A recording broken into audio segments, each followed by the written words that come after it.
Mouzito, s'il y a des premiers ministres voleurs, il était parmi les plus grands voleurs. C'est lui qui est parmi les plus grands voleurs. Il n'y a jamais eu un type piètre. Et puis, selon les sources, c'est quelqu'un qui aurait dû avoir plus de 500 maisons. Je ne sais pas si c'est vrai. C'est un piètre citoyen. Moi, j'avais beaucoup de considérations pour lui, mais je sais au moins une chose, qu'il est toujours animé par l'esprit de l'icre. Lui-même, quand il est venu de Genève, il a vanté la qualité de Félix. Et quand il arrive, aujourd'hui, il commence à dire que Kabila, ça montre que Félix ne va pas leur donner l'opportunité de s'enrichir comme d'habitude. Il ne va pas leur donner l'occasion de voler comme il volait. Alors Félix, c'est pire que Kabila.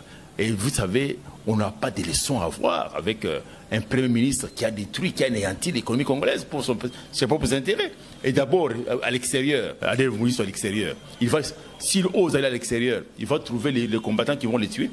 Qu'il est à l'extérieur, vous allez voir ce qu'il va subir comme un revers. À l'extérieur, il y a des gens qui sont déterminés, qui comprennent que le Congo est devenu indépendant. Et le Congo fait sortir ces îlots. Vous allez à l'extérieur pour combattre le Congo. Vous ne référez pas au Congo. Il risque d'aller mourir là-bas. Et qu'il ose aller à l'extérieur. Radio Bissonyoso Congo, RDC, une chaîne au cœur du monde. Mesdames et messieurs, merci et bienvenue dans cet entretien avec le PCA de la Lisadel, président du conseil d'administration Joseph Godé-Kaemé, à qui nous allons parler de l'actualité politique en République démocratique du Congo. Vous êtes sans ignorer que le président de la République démocratique du Congo, Félix Antoine Tshisekedi Tshilombo, vient d'être élu deuxième président au sein de l'Union africaine. D'abord, président, bonjour. Bonjour. Quelle lecture faites-vous du paysage politique en République démocratique du Congo? D'abord, le Congo a une chance exceptionnelle d'avoir aujourd'hui à sa tête un fils d'un grand opposant au régime dictatoriaux que nous avons connu dans cette République. Depuis 32 ans, son père et lui à côté de son père ont lutté pour que nous ayons la liberté. Son père est décédé, il y avait moins d'espoir pour notre peuple. Mais Dieu merci, parce que du vivant de son père, le fils s'était préparé à assumer la responsabilité de la lutte. C'est-à-dire qu'il est héritier de la lutte de son père. Donc c'est une chance pour la République d'avoir à la tête cette personnalité, parce que nous croyons qu'il va refléter l'image de son père. Il ne fera pas la honte de son père. Son père n'était pas attaché à la richesse. Son père était une personne qui pensait que la richesse devait servir au bien-être de la communauté. Et ce n'était pas pour soi-même. Et lui-même, il est incarné par cet esprit. Et nous espérons que le Congo, cette fois-ci, va démarrer.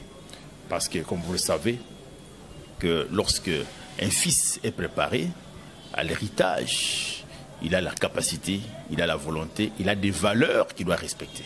Et c'est à la différence des autres qui n'ont pas été préparés, mais qui prennent la gestion du pays. Et c'est la raison pour laquelle nous vivons dans une situation où chacun, quand il passe au pouvoir, il privilégie sa poche, son ventre, il oublie la mission pour laquelle il a été désigné. Aujourd'hui, c'est une chance pour la République d'avoir à la tête, comme je l'ai dit, un fils d'un ancien politicien, d'un grand opposant, celui qui nous a ouvert les yeux.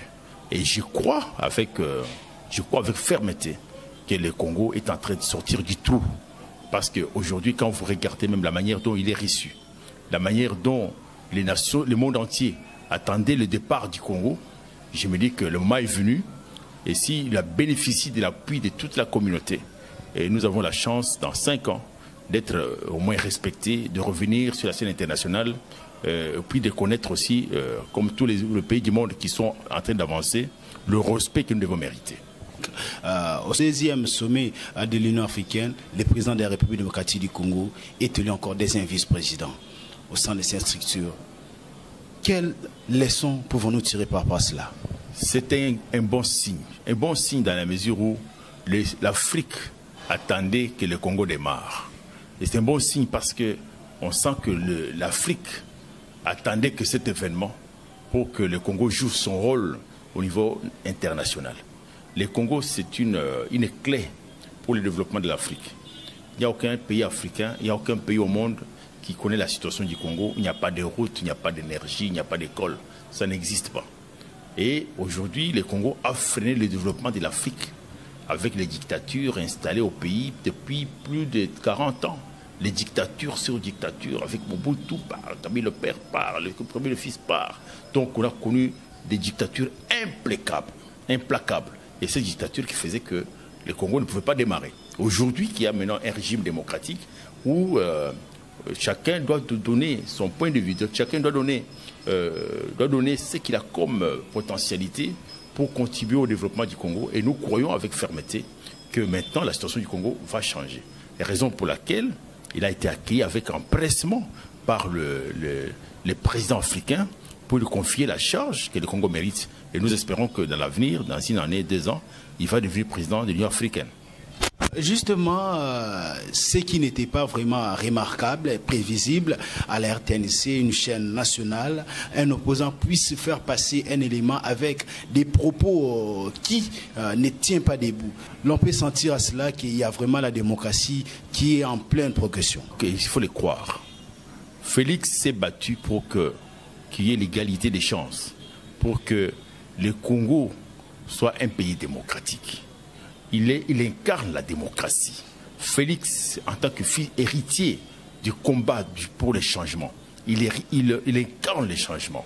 Il voudrait que les choses se passent normalement, comme dans tous les pays développés.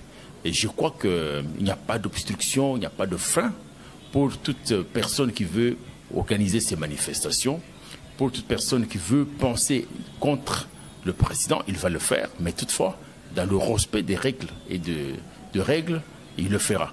Et ça me donne un bon signe pour l'avenir de la République. Et la démocratie en Afrique va commencer au Congo. Donc, quand le Congo devient démocratique, les autres pays africains vont copier le Congo et l'Afrique va se développer. Mais Martin Fayulu continue toujours sa lutte à protester les élections. N'est-ce pas, c'est une façon pour lui de mettre en mal l'avancement du pays sur le plan démocratique? La malchance que nous avons aussi au Congo, c'est d'avoir des gens comme des Fayulu.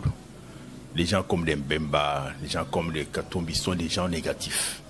Le Congo ne pourra jamais sortir du lot quand on a des gens comme les Fayulu. Parce que les gens pensent, ce sont les gens qui croient que les Congolais doivent toujours continuer à rester esclaves des multinationales. Ce sont les multinationales qui ont placé Mobutu au pouvoir. Et Mobutu nous a amenés là où nous sommes arrivés. Ce sont les multinationales qui ont tué les Kabila le père. Ce sont les multinationales qui ont placé Kabila, le jeune Kabila, et qui ont tué 2 millions de gens à l'Est pour les richesses, et qui ont tué les gens au Kasaï, les multinationales, pour les richesses. Et ce sont les mêmes personnes qui sont derrière Fayulu, qui sont derrière Katumbi et Kabila Mbemba, et qui veulent nous maintenir dans cette situation. D'abord, je félicite Kabila parce que tout ce que Kabila a fait avant de quitter le pouvoir, c'était pour préparer l'avènement de la démocratie.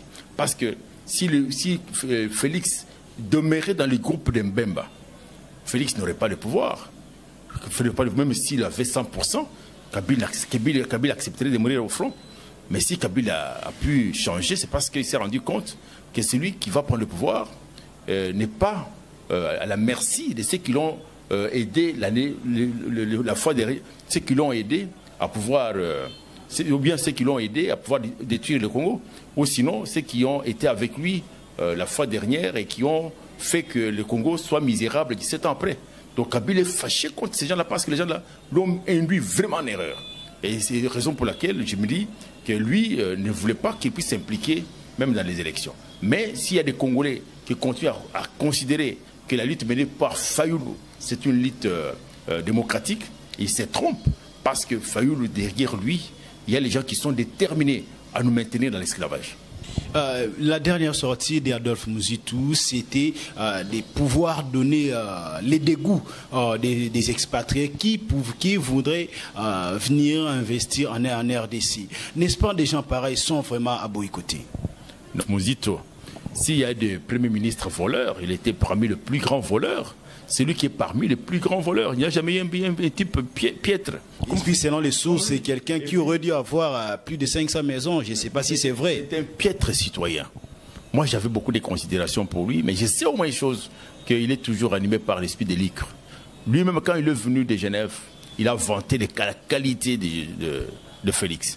Et quand il arrive, aujourd'hui, il commence à dire que Kabila, ça montre que Félix ne va pas leur donner l'opportunité de s'enrichir comme d'habitude.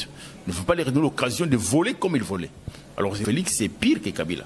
Et vous savez, on n'a pas de leçons à avoir avec un Premier ministre qui a détruit, qui a anéanti l'économie congolaise pour ses propres intérêts. Et d'abord, à l'extérieur, Adel Moïse à l'extérieur, s'il ose aller à l'extérieur, il va trouver les combattants qui vont les tuer. Qu'il est à l'extérieur, vous allez voir ce qu'il va subir comme un revers. À l'extérieur, il y a des gens qui sont déterminés, qui comprennent que le Congo est devenu indépendant et le Congo va sortir ce îlot. Vous allez à l'extérieur pour combattre le Congo. Vous ne revenez pas au Congo, il risque d'aller mourir là-bas. Et qu'il ose aller à l'extérieur, il va voir ce que le combattant va faire de lui. Une dernière question. Quel message pouvez-vous lancer à l'endroit des peuples congolais en tant que cadre dans ce pays? Le peuple congolais, dans sa diversité, doit s'arranger derrière Félix. Félix est un grand président que Dieu nous a donné. C'est un chrétien. Dieu aime ce pays. Il a donné un homme qui reflète, qui a le sens de l'État, un homme qui a le réflexe de David, un homme humble, un homme simple, un homme attaché à Dieu, un chrétien. C'est le moment. Si vous voyez les gens s'agiter, ce sont des mystiques, ce sont des rose-croix, ce sont des rose-chrétiens, ce sont des francs-maçons, ce sont des sorciers qui ne veulent pas que le Congo sorte du lot. Et c'est Dieu qui, cette fois-ci, ils doivent savoir que Dieu, le temps de Dieu est arrivé. Le Congo doit sortir et doit démarrer. Le Congo doit sortir du lot. Le Congo, et tout celui qui monte un plan pour détruire Félix, il va rencontrer l'Éternel. Le Congo appartient à Dieu. Le moment du Dieu est venu. Tout celui qui se met devant Félix, il est voué à l'échec. Tous ceux qui montent le plan pour les détruire, ils vont perdre. Donc je crois que les Congolais et tous les politiciens doivent être rassurés que le changement que nous attendons est arrivé. Il appartient à chacun de pouvoir faire un effort et de prier pour Félix. Et chaque jour, il faut que les Congolais prient pour leur président, qui est aujourd'hui un chrétien que Dieu a placé pour que ce pays de plus de 90% des chrétiens qui souffrent puisse sortir du lot et pour que le lendemain soit meilleur pour chacun de nous. Nous disons merci. Mesdames et messieurs, nous arrivons vraiment à terme de notre entretien avec le président du conseil d'administration de la Lisadel, M. Joseph Godé Kayembe. Avec lui, nous avons parlé de l'actualité politique de l'heure. Et moi, je vous retrouve dans les tout prochains jours. Au revoir. Radio Bissonyoso Congo, RDC, une chaîne au cœur du monde. Vous êtes sur la radio Bissonyoso Congo RDC. Oui, tapez www.radiocongonews.com, accédez dans notre site et avoir toutes nos informations. Soyez le mieux informé dans le monde numérique.